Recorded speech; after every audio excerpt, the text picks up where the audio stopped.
cho anh nhiều, bên anh sớm tối luôn chiều.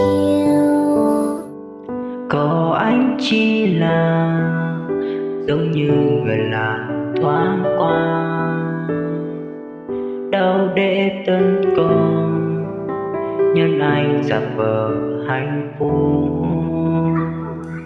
Vậy chỉ bây giờ tất cả chỉ là giấc mơ,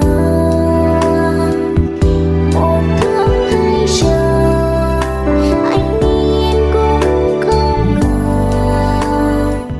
Đình ôn kỷ niệm còn đỡ tình anh vỡ đen, năm tháng em đen yêu em chẳng cần đong đen. Vậy mà anh đã buông tay em rồi, quên đâu em không anh thân với trời. Thương thân làm sao em nhận lại bằng không, để anh mau thay lời đi thay lòng.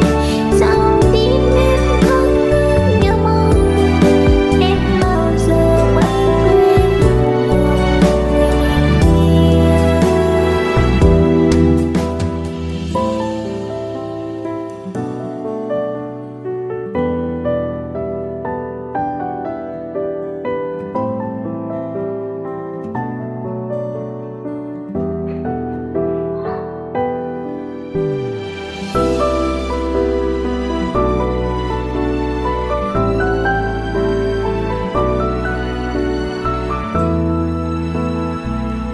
Vậy chỉ bây giờ tất cả chỉ là giấc mơ,